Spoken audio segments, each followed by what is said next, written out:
The tutorial for Klemi.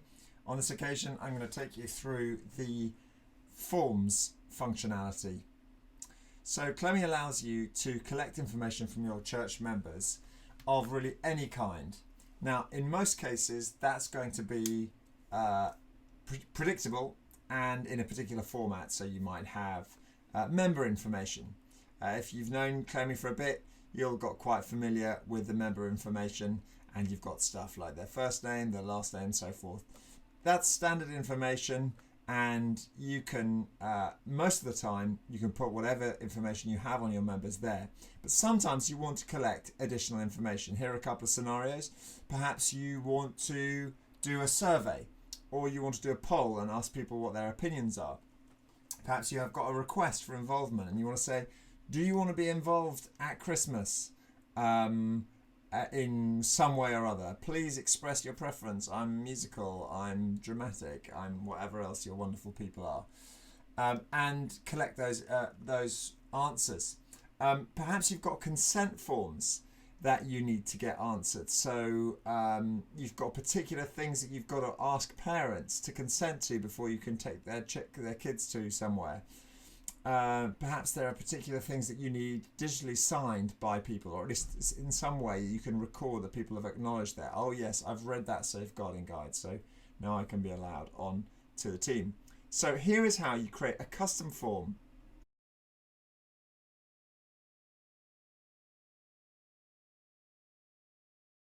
We've got to give it a title. Let's say that we want to create a flower form. We've got this idea that we're going to distribute flowers to the members of our congregation. We'd like to know whether they'd like one, and we'd like to know how many. Let's call it the flower form, because it's spring, we need some positivity. So the status of this form at the current time is open. That means it's open for responses. Obviously, if you set it to closed, people can no longer submit their responses. This particular field here allows you to open it ahead of time. So let's say you wanted to set it up today, but actually only open it on Friday. You could do that, but we'll keep it as it is. You also have the option of a soft close and a hard close. So the difference between those is a soft close is when the form advertises that it's shut, that it closes. A hard close is the date after, or the time after which you actually can't submit any more responses. Sometimes it's quite useful to have a distance between the two, so people come to you and they're like, oh, I know it was closed yesterday, but can I please submit an extra response?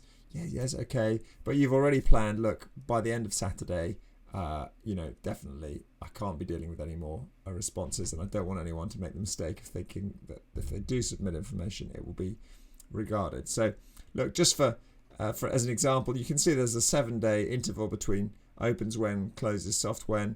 Let's just say that we'll give it 1 extra day of grace period. So people can still submit their responses between those 2 dates, but it will be advertised as being closed. Now, forms can be confidential or just open. If they're open, anyone can see the responses. That's anyone on your team who has access to the admin side of Klemi as a Klemi logon. But sometimes you might have information that even would be inappropriate to share with the rest of the team. So say, for example, you have a confidential declaration or something like that. You can make it confidential, and then you can choose who you would like to give access to, and you can authorize other users, and then only those users would be able to actually see the content of the form. But for this one, we're going to just keep it open. I'm going to take a header text in first.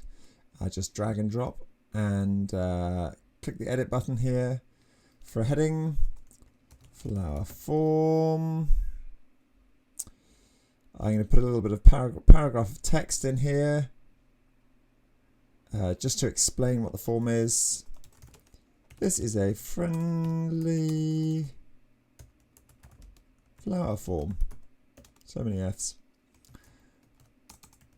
We'd like to know if you'd want to receive flowers at this time of year. Okay, the purpose of the paragraph is just so you can put some text just to explain what's going on. And then let's do this. Let's have a multiple choice. And this just allows us to do our yes and no answer. So, would you like flowers? Question mark. Required. Yes, I would like flowers. No, I wouldn't like flowers. To be honest, I'm not sure. We can put a value in here that will come out in the export to keep it nice and simple if you want to sort it out with using Excel or something like that. So that's that done. And then we've got those three options there. And just to show you just another type, let's put in a text input. Is there anything else we should know? And sorry, just before that, why don't we put a drop down and ask what kind of flowers would you like? And they can have daffodils or tulips. Great. Okay, let's preview that form. Let's see what's going to come up. So here you get a good idea. This is a great thing here. You can see exactly what people are going to get sent. They're going to get that, the title, that paragraph. They can choose one of these three. Notice these are radio buttons, so you either do one or the other. You can't do any. You can't do several. You need checkboxes if it were otherwise. Daffodils or tulips. They choose one of those. They put some text in here, and then they have a save button down the bottom. That's just the preview. Okay, so we're happy with that. We're going to decide now who gets it. Now, you can the basic thing here, you can just choose a person's name. So if we want to search someone called Edison, I've got quite a few people called Edison on my test installation. So this is Mr. Edison Alderson here, can get the form, and it tells us this is selected. Now it's powerful, more powerful than that though. Klemi will allow you, for example, to search all groups, roles, or members. So if I put teens in the search box, I now get these. I could either add everyone who's in the teens. I could add everyone who has the role of in charge of teens, everyone who's the teens leader, everyone who's the teens parents rep. So why don't I send it to the teens leaders and the person in charge of teens. And yeah, that'll do. So you can see down the bottom here, I've selected one person, one and two roles here. And Klemi will work out who has those roles and then compile the number of people. If you want everyone in your church family to get this, you can just click all with email, and that will make sure that everyone who has an email will get the email asking for a response. Okay, so the final screen tells you how many members you're going to be sending it to. Do I want to send it to these guys? Click send. Brilliant. It's gone on the left hand side to our forms. We'll get this screen here. There you can see our flower form. And in this little form dashboard, you've got the key information that you need to know. So you can see when you created it, when it was opened, you can see the closing time, the soft close and the hard close. You can see the recipients as well, and you can see their responses. So far, none. You can see a preview of the form as well, so you can get an idea of what people are being asked. So each of these people in reality would have received an email with this little link. You can also see exactly what they see by just clicking on the link next to their name. And of course, if you need to manually forward that to a phone or whatever, you can do that as well. So let's just have a quick look. This is what Keith Asbury is going to see. Keith gets this form. Let's fill it in for him. Yes, I would like flowers, tulips. Is there anything else we should know? I really like the red ones. Okay, submits the form and it says your response has been received. Now let's go back to forms. Let's go into our flower form, and there, do you see how that's changed? We've got Keith's form, Keith's response, it's there. We can view the response, so that just gives a read-only version of his form now filled in. But we can also download the responses. So let me just do Janita's as well.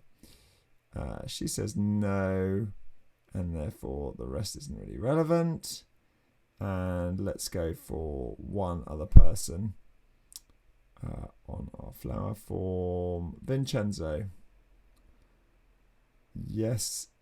Oh no, he's going to say I want you to choose. He's going to go with daffodils. No, there isn't. Okay, now when we go back to the forms page, we can see our flower form.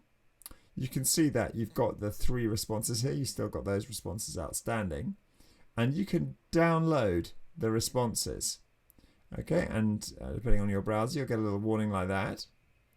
And then if we open that, you can now see that we've got a comma separated values file,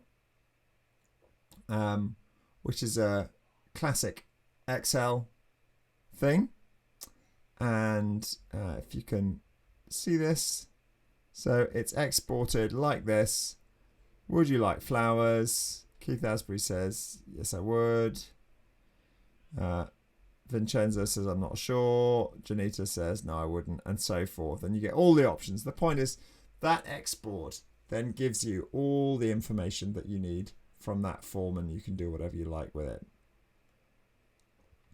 Okay, so that's the basic way of creating forms in Klemi and getting responses.